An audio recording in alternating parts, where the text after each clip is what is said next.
Sheikh chilli की कहानियां तो आपने बहुत सुनी होगी और आज के इस वीडियो में मैं एक और ऐसी कहानी आपको सुनाऊंगा जिसका कनेक्शन आपकी जिंदगी के हर एक पहलू से बहुत ही प्यारा है। शेख चिल्ली छत पे चढ़ के पतंग उड़ा रहे थे। उन्हें पतंग उड़ाना बहुत पसंद था। नीचे से मां ने आवाज दी, बेटा शेख जल्दी आ। शेख चिल्ली पतंग उड़ाने में बड़ा मशगूल था, सपने देख रहा था, काश मैं भी एक पतंग होता, मैं भी उड़ जाता, मैं भी इतना हल्का होता, मैं भी आसमान में तैरता। एंड इतनी देर में मां की आवाज ने उसके सपनों को तोड़ दिया और वो जल्दी से जल्दी भारी मन से पतंग को नीचे उतार रहा था। नीचे उतार के अम्मी के पास आया। एंड मां बताइए क्या करना है। बेटा ये पकड़ 8 आने, सेठ की दुकान पे जा एंड सरसों का तेल लेके आ जा और साथ में एक ग्लास दिया कि इस ग्लास में लेके आना है, लेकिन बीच में कहीं सपने मत देखने लग जाना, कहीं ग्लास गिरा मत देना, संभाल के तेल लाना। शेख चिल्ली ने कहा, बिल्कुल मां चिंता मत करो एंड मैं बिल्कुल तरीके से लेके आऊंगा। मां ने थोड़ा सा फटकारते हुए कहा कि बेटा सुन, तो कई बार गलतियां कर चुका, इस बार गलती नहीं होनी चाहिए। और शेख चिल्ली बड़ा मुस्कुराता हुआ कहता, मां जब तुम गुस्सा नहीं करती ना तो तुम ज्यादा सुंदर लगती हो। मां के चेहरे पे मुस्कुराहट आ गई। शेख चिल्ली भागा गया क्योंकि मां ने कहा था जल्दी तेल लेके आना है। सेठ की दुकान पे पहुंचा और सेठ की दुकान पे जाके पैसे और ग्लास दिया और बोला सरसों का तेल दे दो 8 आने का। तो दुकानदार भाई साहब ने ग्लास के अंदर तेल डालना शुरू किया एंड पूरा ग्लास भर गया। पूरा ग्लास भरने के बाद दुकानदार कहते हैं, भाई सुनो, इसमें तो 7 आने का तेल ही आ सकता है, 8 आने का तेल नहीं आ सकता। तो तुम्हारे पास कोई और बर्तन है या कोई बड़ा बर्तन है?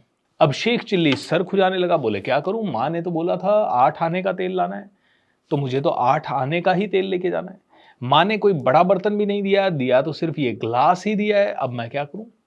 दोस्तों, शेख चिल्ली ने दिमाग लगाया। उसने देखा कि जो ग्लास था ना उसका पैंदा थोड़ा मोटा था। तो उसके अंदर एक थॉट आया, क्यों ना इस पैंदे में होल कर दिया जाए, तो बाकी जो बचा हुआ 1 आने का तेल है वो उस पैंदे में आ जाएगा एंड काम बन जाएगा। उसने कहा, काका काका काका रुको, मैं बताता हूं कि 8 आने का तेल आपको कैसे देना है। वो आया भागा भागा, ग्लास को उल्टा किया, ग्लास के पैंदे में छेद किया। दुकानदार ये देख के हैरान हो गया, बोले व्हाट द हेल, ये क्या कर दिया इस बंदे ने, पूरा तेल नीचे, पूरा तेल नीचे, क्योंकि उसने पूरा ग्लास उल्टा किया और उसमें आराम से छेद किया। बोला 1 आने का तेल इधर डाल दो। काका भी क्या करते, ऐसे मूर्ख का क्या किया जाए। उन्होंने 1 आने का तेल पीछे कटोरी में डाला जो कि ग्लास के पैंदे में छेद करके बन गई थी। एंड शेख चिल्ली भागा भागा मां के पास गया, मां तेल ले आया। मां ने कहा किधर है तेल? बोला ये रहा तेल। बोला बाकी का तेल? उसने उल्टा किया, बोले बाकी का तेल इधर डाला था काका ने। और इतना किया तो वो जो पीछे तेल डला हुआ था वो भी नीचे गिर गया। दोस्तों, कहानी बड़ी रोचक है, बड़ा मजा आया होगा सुनने में। कोई इतना भी मूर्ख हो सकता है क्या? और हम सभी को इस पे हंसी आती है, लेकिन हम में से हर आदमी इतना मूर्ख है। कई बार हम अपने ग्लास को उल्टा करके जो हमें कुदरत ने दिया है उस सब को गिरा देते हैं। कुदरत ने हमें अच्छा स्वास्थ्य दिए, अच्छे रिश्ते दिए, हमें कुदरत ने बहुत ही जबरदस्त दिमाग दिया, बहुत ही तेज बुद्धि दी। हम इन सभी को सहेजने और संवारने की जगह अपना ग्लास उल्टा करके हम कहते हैं बस वो 1 आने का तेल आ जाए, बाकी देख लेंगे। इसी चक्कर में ग्लास उल्टा कर देते हैं। इसी चक्कर में जीवन की सारी प्रॉब्लम्स हमारी जिंदगी को घेर लेती है, सब कुछ खो देते हैं एंड उसके बाद भी हम प्रसन्नता से नाचते हैं, हमने धन कमा लिया, हमने धन कमा लिया। अरे धन कमाने की प्रोसेस में कई बार आप इतने ग्रीडी हो जाते हो कि दूसरे को लूटने लग जाते हो। आपकी बात नहीं कर रहा हूं, हो सकता है आप तो बहुत अच्छे से कमा रहे हो, लेकिन कई लोगों की बात कर रहा हूं। कई लोग बहुत ही गलत कार्य कर देते हैं, रिश्वत देना, भ्रष्टाचार करना, दूसरों के हक को खा लेना, भक्षक बन जाना, मिलावटखोरी कर देना एंड कई बार वो धन कमाने के चक्कर में परिवार से बहुत दूर हो जाना, हेल्थ पे बिल्कुल ध्यान नहीं देना, टाइम पे बिल्कुल नहीं सोना, लाइफ में इम्बैलेंस क्रिएट कर देना and hormonal imbalance and so many things. In short, जो हमें भगवान ने इतनी प्रचुर मात्रा में इतनी सारी चीजें बचपन से by default free of cost दी है, उन सभी का आनंद ना लेते हुए हम ग्लास को उल्टा कर देते हैं और हम कहते हैं हमें तो बस तुम्हारी पूरी प्रकृति में से, तुम्हारी पूरी सृष्टि में से सिर्फ ये धन चाहिए। दोस्तों, आप देखिए, भगवान के सामने जाते हैं और आदमी कहता है मुझे धन दे दो। अरे भाई, तू भगवान को क्यों नहीं मांग रहा? तूने परमात्मा को छोटा कर दिया। परमात्मा इतनी बड़ी चीज है, तुम परमात्मा को मांगते, लेकिन तुमने इतना छोटा सा 1 आना बचाने के लिए 7 आने खो दिए। 7 आने का तेल तुमने खो दिया। तुम क्या शेख चिल्ली नहीं हो? शेख चिल्ली क्या करता था, जिस डाल पे बैठा रहता था उसी को काटने लग जाता था और लोग हंसते थे देख के, बोले ये तो महामूर्ख है। लेकिन दोस्तों वो ही तरह की महामूर्खता हम में से कई लोग कर रहे हैं। हम अपने आप को सेन समझते हैं, अरे हमने गाड़ी ले ली, गाड़ी में हम पेट्रोल बनाते हैं, बड़ी शान से हम चलते हैं और हमें लगता है कि एवरीथिंग इज ग्रेट। बट मैं कहूंगा कि everything is not great my dear friend. आप में से हर एक इंसान को समझना पड़ेगा कि कहीं ना कहीं ये शेख चिल्ली बनना हमें छोड़ना होगा। हमें लाइफ में क्रिएट करना होगा एक जबरदस्त तालमेल, स्पिरिचुअल तालमेल। हमें मेडिटेट करना सीखना होगा ताकि हमारा ब्रेन शांत रहे, क्योंकि जो ज्यादा पैसा आप कमाएंगे उससे अल्टीमेटली क्या आएगी, शांति। आपको पता नहीं चलता है लेकिन 99% लोगों की जिंदगी में एक अनजाना सा स्ट्रेस, तनाव ऑटोमेटिकली बना हुआ रहता है। और वो तनाव क्यों रहता है, अब ये करना है, अब ये करना है, अब ये करना है, ये नहीं हुआ, ये नहीं हुआ, ये कैसे होगा, ये कैसे होगा।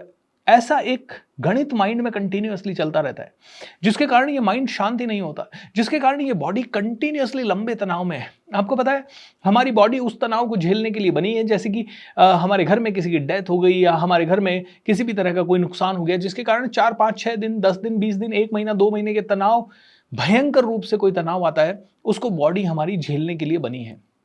किसी कारणवश हमें किसी दिन बहुत ज्यादा कार्य करना पड़ता है, बॉडी में एक्सट्रीम थकावट होती है, हमारी बॉडी का सिस्टम ऐसा है कि उस तनाव को बॉडी आराम से झेल लेगी।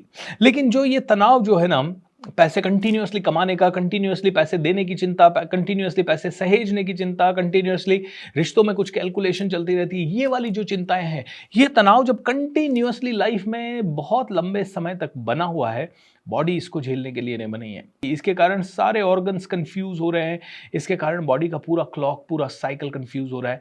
And that is why majority of the people are not able to enjoy the life the way they can. आपको आपके 8वें आने को बचाने के लिए एक ही तरीका है, या तो 7 आने का तेल लेके खुश रहो ताकि जो मिल गया उसमें बहुत मजे कर रहे हो, और या फिर अपनी पात्रता बढ़ाओ, अपनी एनर्जी लेवल्स को बढ़ाओ, अपने बैलेंस को बढ़ाओ, अपनी बुद्धि को बढ़ाओ, अपनी क्षमताओं को बढ़ाओ, नॉलेज लो, सीखो, और फिर 8वें आने का तेल भी आप में आराम से आ जाएगा और फिर सारी जिंदगी आप खुशियों खुशियों से बिताएंगे। दोस्तों, सफलता का कोई मीनिंग नहीं है अगर फुलफिलमेंट साथ में नहीं है तो सफलता के साथ साथ फुलफिलमेंट भी चाहिए। सो मेक श्योर दैट आप में से हर एक व्यक्ति बहुत बड़ा सोचे, बहुत बेहतर सोचे, अपनी ज़िंदगी को सहेज के रखे। बहुत ही प्यारा सा मैसेज है, अपनी बॉडी को हील करने के लिए और लाइफ को हील करने के लिए ये मैसेज आपके लिए बहुत ज़रूरी है। रात को सोने से पहले मेडिटेशन ज़रूर करें, लिंक मैंने नीचे डिस्क्रिप्शन में दे दिए हैं। आपकी जो मर्जी हो वो मेडिटेशन करें। सोने से पहले मेरे कई अफर्मेशंस हैं, आप चाहें तो वो अफर्मेशंस के वीडियोस देख सकते हैं। वीडियो को अपने घर परिवार वालों को ज़रूर दिखाएं, छोटे बच्चों को स्पेशली, क्योंकि छोटे बच्चे कहानियों में बहुत जल्दी समझते हैं and they will be able to decode this story. So इतना काम करें। God bless you and be happy. Thank you. Lots of love.